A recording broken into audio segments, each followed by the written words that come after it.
Hi guys, இன்னைக்கு வந்து PicsArt tutorial. அதில் ஒரு இமேஜை எப்படி டபுள் எக்ஸ்போஷரில் எடிட் பண்ணுறதுன்னு சொல்லி பார்க்கலாம். இப்போ வந்து நம்ம மெயின் இமேஜோட பேக்ரவுண்ட் வந்து ஒன்றா ஒயிட்டாக இருக்கணும், இல்லைன்னா ஸ்கையே கொஞ்சம் ப்ளைனாக இருக்கணும். அப்போ தான் டபுள் எக்ஸ்போஷரில் ஈஸியாக எடிட் பண்ண முடியும். முடிஞ்ச வரைக்கும் நம்மளோட மெயின் இமேஜ் வந்து பிளாக் அண்ட் ஒயிட்டில் இருக்க மாதிரி பார்த்துக்குவாங்க. ஏன்னா எங்கெங்கே ஷேடோ இருக்கோ, எங்கெங்கே பிளாக் இருக்கோ, அங்கே மட்டும்தான் நம்ம ஓவர்லேப் பண்ணுற இமேஜ் வந்து விசிபிளாக தெரியும். எக்ஸாம்பிளுக்கு இந்த இமேஜ் வந்து நான் பிளாக் அண்ட் ஒயிட்டாக கன்வெர்ட் பண்ணுறேன்.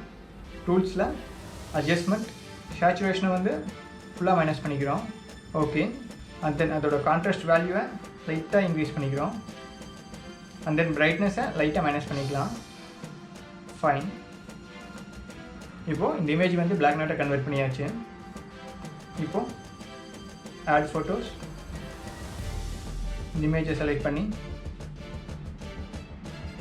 மேலே வச்சுட்டு பிளண்டு, அதில் ஸ்க்ரீன் கொடுக்கலாம், இல்லைன்னா லைட்டன் கொடுக்கலாம். நான் லைட்டன் கொடுத்து அதோட ஒபாசிட்டியை லைட்டாக கம்மி பண்ணிக்கலாம். Okay, fine. இப்போ இந்த இமேஜில் பார்த்தீங்கன்னா, இந்த இமேஜில் எங்கெங்கே ஷேடோ இருந்துச்சோ, பிளாக் இருந்துச்சோ, அங்கே மட்டும்தான் அந்த இமேஜ் ஓவர்லேப்பாக இருக்குது. அங்கே மட்டும்தான் அந்த இமேஜ் விசிபிளாக தெரியுது, மற்ற இடத்துலையெல்லாம் விசிபிளாக தெரியல.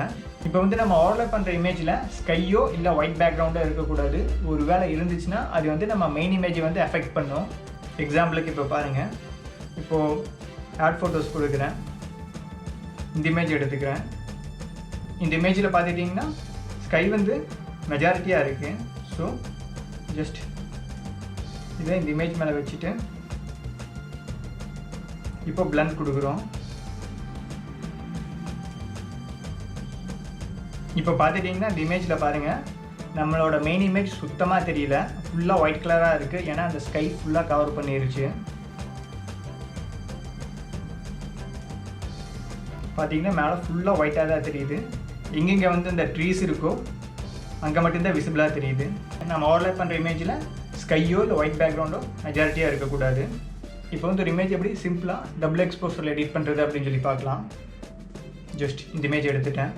இப்போ இந்த இமேஜில் பார்த்துட்டிங்கன்னா பேக்ரவுண்ட் வந்து ப்ளைனாக இருக்குது, நடுவில் இருக்க அந்த பர்சன் மட்டும் பிளாக்காக இருக்கங்காட்டி நம்ம ஓவர்லேப் பண்ணுற இமேஜ் வந்து அந்த பர்சனை தான் எஃபெக்ட் பண்ணுமே தவிர சுற்றி இருக்க அந்த ப்ளைன் பேக்ரவுண்டை எஃபெக்ட் பண்ணாது. இப்போது ஆட் ஃபோட்டோ கொடுத்து இந்த இமேஜ் எடுத்துக்கலாம்.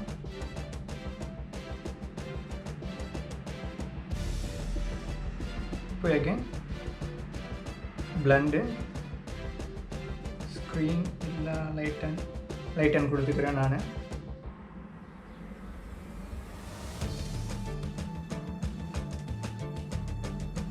ஓகே, லைட்டாக க்ராப் பண்ணிக்கலாம் இமேஜை.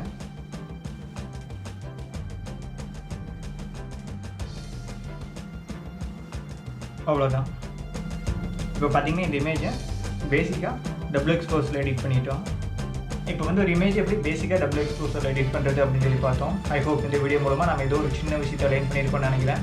ஓகே கைஸ், தேங்க்ஸ் ஃபார் வாட்சிங். இந்த வீடியோ உங்களுக்கு பிடிச்சிருந்தா ப்ளீஸ் சப்ஸ்கிரைப் பண்ணுங்கள், உங்கள் ஃப்ரெண்ட்ஸுக்கு ஷேர் பண்ணுங்கள். வேறு ஏதாவது சஜஷன் இருந்தால் ப்ளீஸ் கமெண்ட் பண்ணுங்கள். பாய்.